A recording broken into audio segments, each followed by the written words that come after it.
force. You know, as Kenneth Hagin used to say, if you can't start it in the spirit, start up in the flesh, it will wind up in the spirit.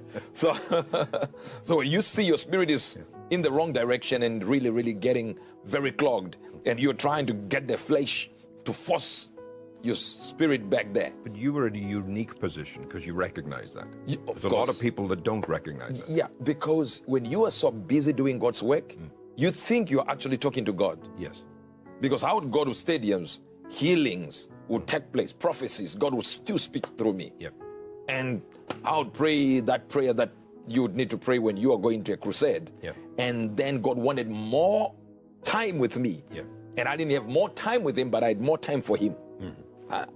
You see, a lot of people just missed what you just said. I didn't have more time with him. I had more time for him. Yeah. In other words, I was so busy working in church, having programs, teaching visitors. Around the world, people would visit around the world, to the extent that even the minister of tourism in the country that I was in at that time said I was one of the biggest tourism earners. You understand? Earners when it comes to tourists in the country. Just imagine I had become a tourist attraction. Yeah. You get the point. You had a huge economic impact on the Still nation. have. Yeah. Still have. Yeah. Just now in many nations now, but still have. But nothing changed. Trust me, things have grown astronomically. We are now. Watch this. We are over 150 branches now. Yep. You understand? Every continent we are there. That's right. So you understand? Every Sunday we're watched by 14 to 17 million people.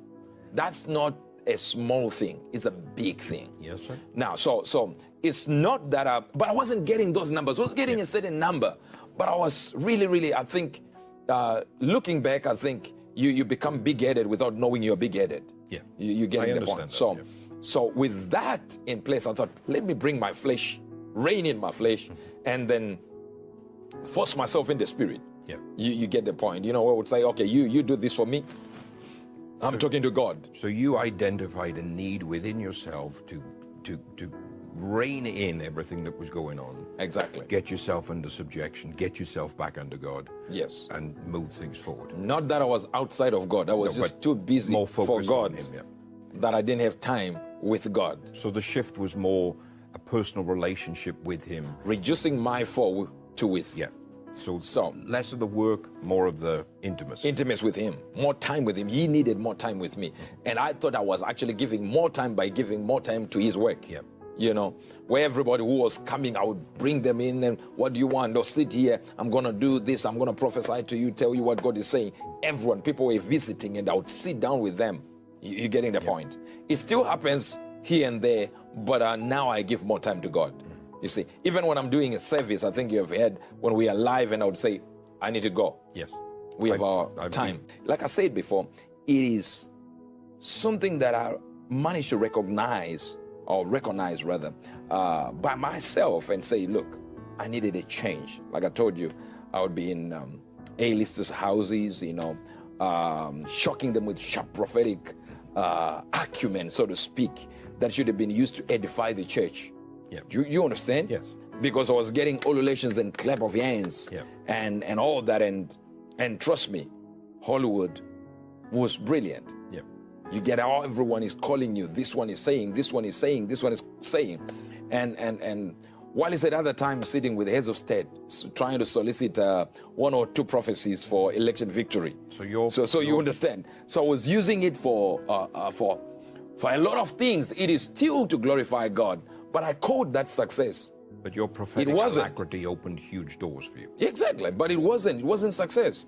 I walk from my stupor, if you might say. I walk from my stupor and discovered I was self-serving, incompetent at times, and I needed someone as serious as Pastor Chris, somebody who could get me deeper into the things of God, of the Lord. And Pastor Chris was just there. When I met Pastor Chris, I recalibrated. I was still working for God. I was still hearing from God.